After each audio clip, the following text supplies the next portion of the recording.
Je suis très heureux, très honoré d'être invité ici par la Fondation de l'Académie de médecine pour parler des innovations inversées dans la e-santé et plus particulièrement avec le prisme que je vais utiliser qui est celui des startups, des entrepreneurs. J'ai réalisé ces 3 dernières années un tour de l'Afrique de l'innovation dans plus de 25 pays. Ce périple qui m'a amené à écrire plus de 500 articles sur la technologie en Afrique et en particulier sur la e-santé dans plusieurs médias. J'ai aussi une casquette de chroniqueur au Monde, aux Échos, et je suis moi-même blogueur.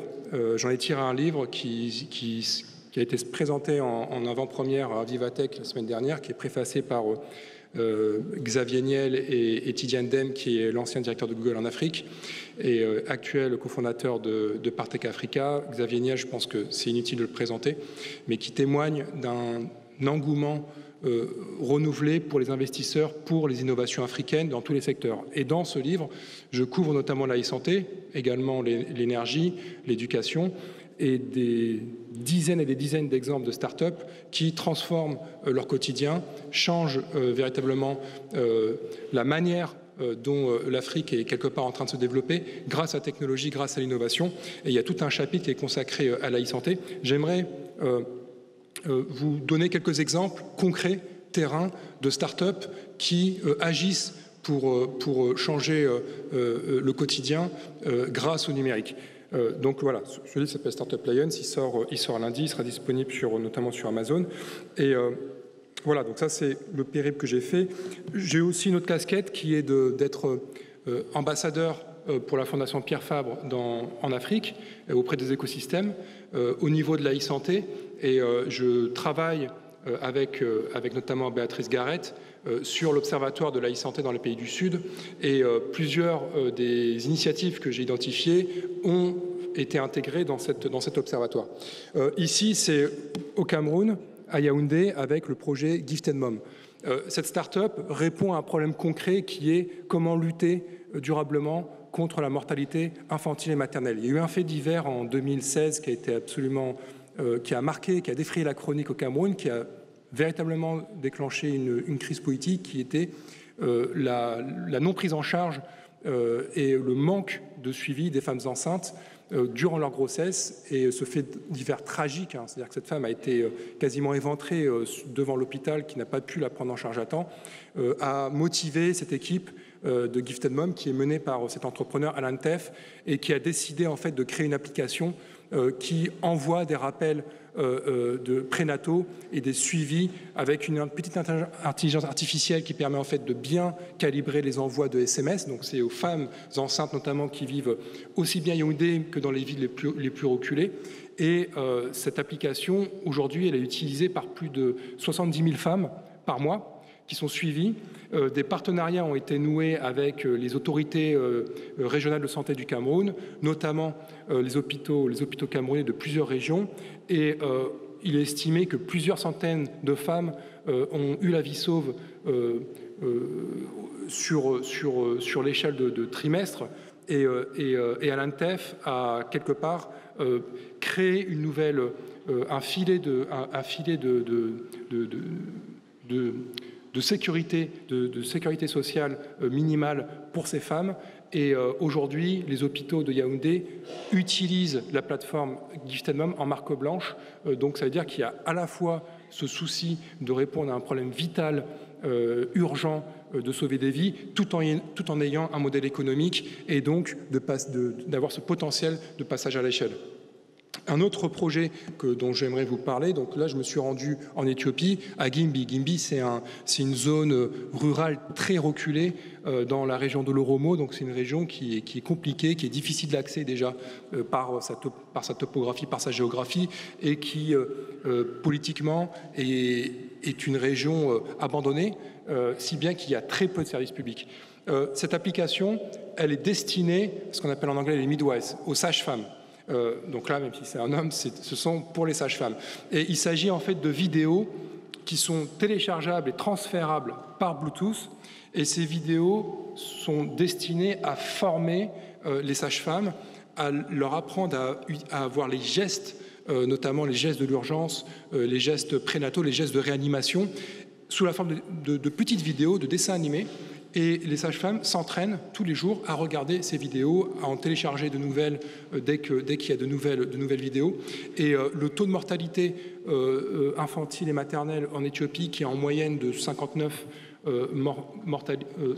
décès pour 1000 naissances, dans les zones, donc les zones pilotes où cette application est expérimentée, parfois atteint le chiffre de 14.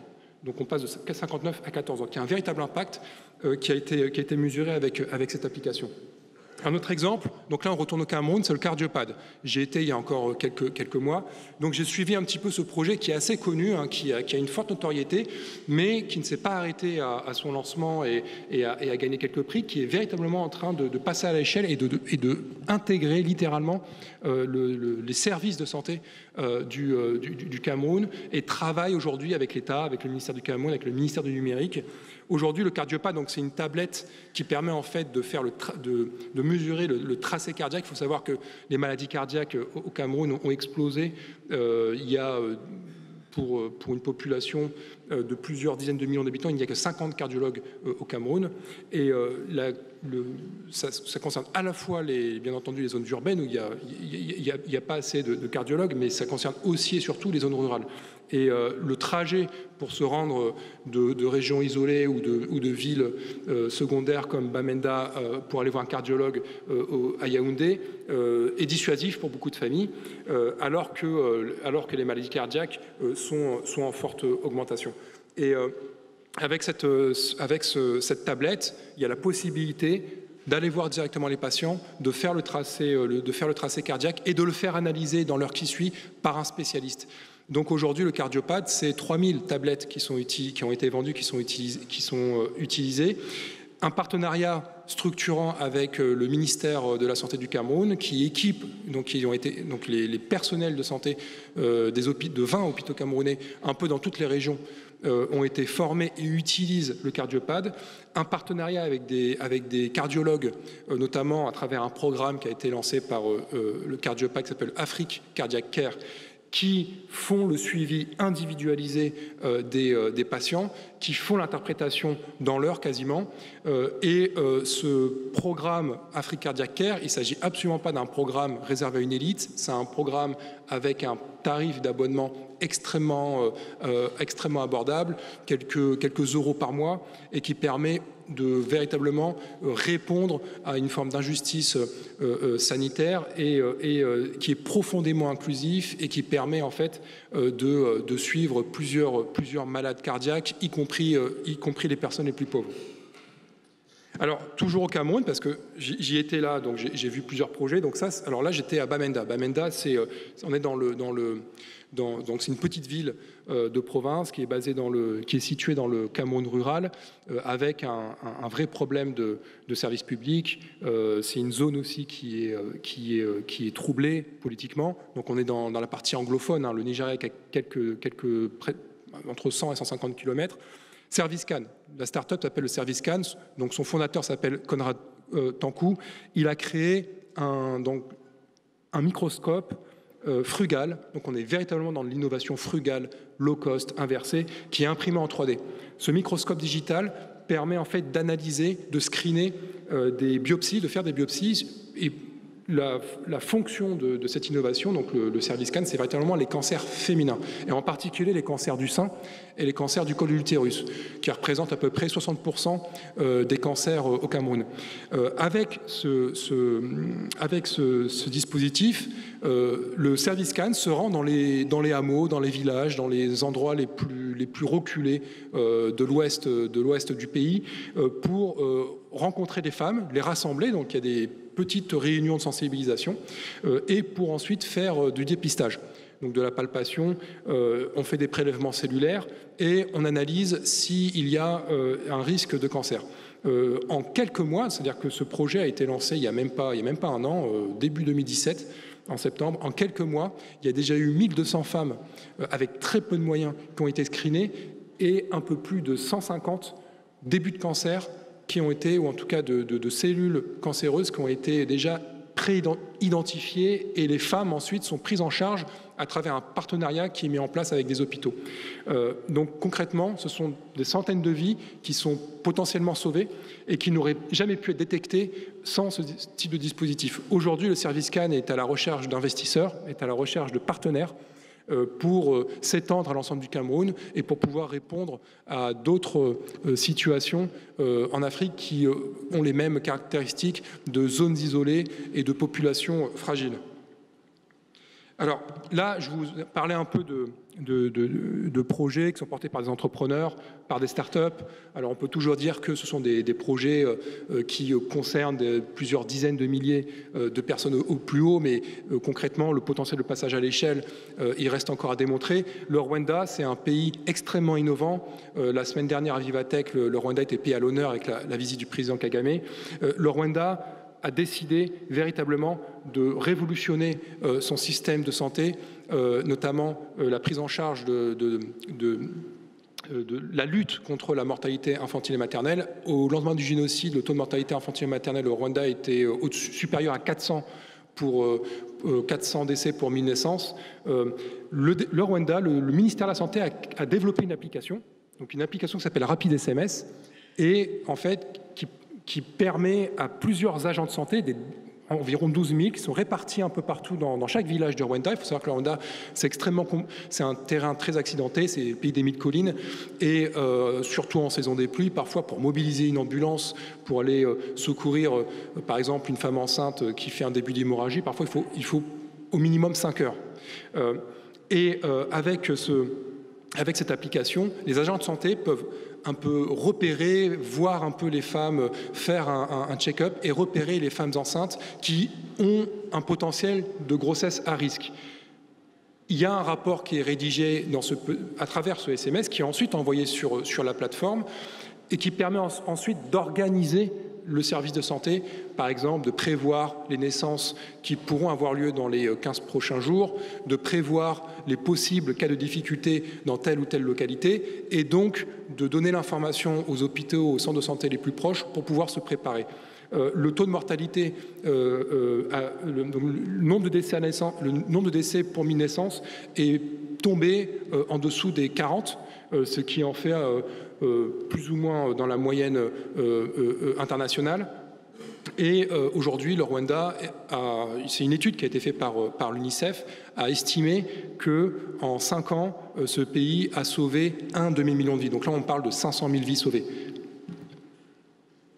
C'est toujours au Rwanda donc ça c'est un projet qui est un peu plus, qui sort un peu du scope de la e-santé et de la télémédecine en tant que telle, mais qui est quand même illustratif de cette révolution, de ce que permet la révolution numérique, de comment est-ce qu'on crée de nouvelles infrastructures qui n'ont jamais existé auparavant. Et c'est le Rwanda qui a créé le premier drone port au monde. Le drone port, c'est un aéroport pour les drones. Et avec ce projet est destiné en fait à délivrer des poches de sang, des médicaments aux personnes malades dans les villages, dans les hameaux, dans les collines les plus reculées du pays en seulement 30 minutes. Je vous ai cité, et ça c'était une estimation qui était faite par le ministère de la Santé. C'est quand je discutais avec le ministère du numérique du Rwanda, il disait qu'en moyenne, il fallait 5 heures pour une ambulance pour secourir, et il me disait des cas concrets de vie qui avaient été sauvés les jours précédents. 5 heures avec ce drone au Rwanda, on peut faire la livraison on peut intervenir avec du sang, des médicaments en un peu moins de 40 minutes.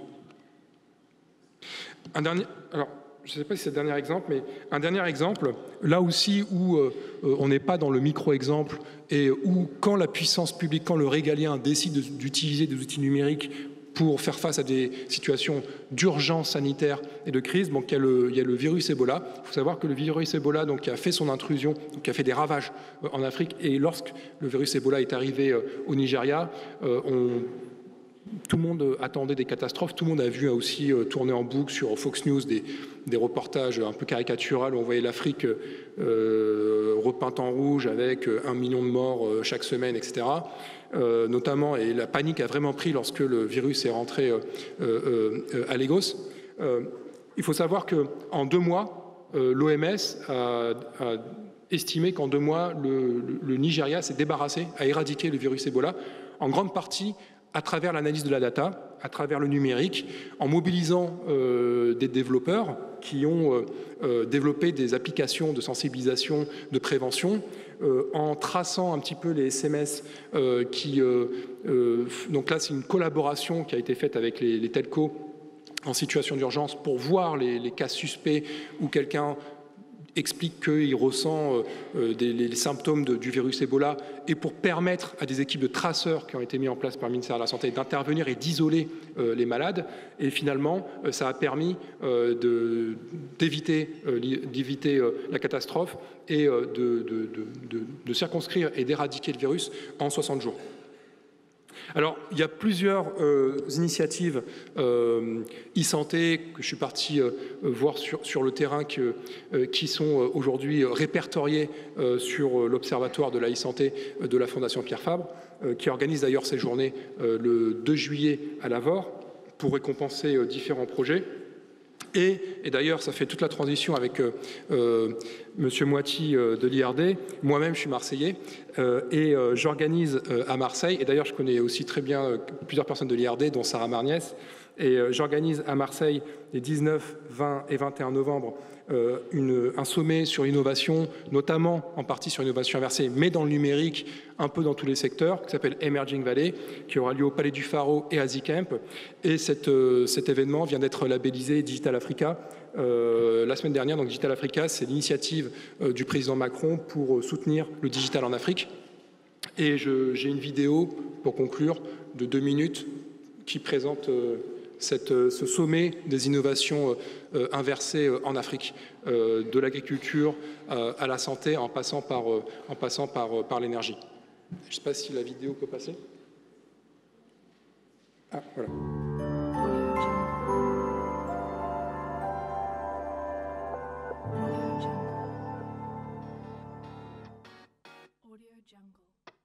Cette édition 2017 qui a réuni plus de 400 participants, 20 speakers internationaux. Au total, on avait plus de 40 speakers.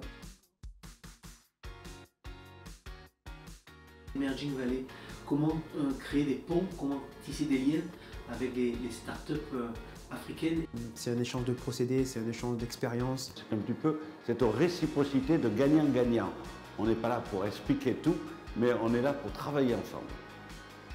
Un des objectifs de notre ambition, c'est d'arriver à remplir ce trou dans la raquette du financement. Les PME en Afrique, c'est jusqu'à 20% du PIB, 60 à 80% de l'emploi. C'est une opportunité du coup d'avoir un type de collaboration qui n'est pas que gouvernementale, qui n'est pas qu'entre grands groupes. Effectivement, il y a des opportunités énormes pour travailler ensemble. Le co-développement de start-up entre l'Afrique et l'Europe et la France est l'enjeu. Nous avons à jouer sur les points extrêmement forts qui se développent en Afrique, notamment cette révolution qui n'a jamais eu lieu et qui a lieu maintenant et qui fait prendre à l'Afrique une longueur d'avance dans une partie de sa population, notamment les jeunes. 4 jeunes sur 10 dans le monde vont être africains en 2050, ce qui est énorme. Il y a nécessité que finalement les écosystèmes d'égal à égal se retrouvent pour imaginer un monde meilleur, un monde qui réponde aux enjeux de transition énergétique, de transition numérique, pour à la fois être des entreprises qui vont créer de la valeur et créer de la valeur ensemble. L'année prochaine, on veut faire une triangulaire entre la Provence, l'Afrique et l'Asie et faire venir plus de startups africaines, plus de startups asiatiques et de leur dire que c'est ici, sur ce territoire, qu'ils peuvent se connecter. C'est tous ensemble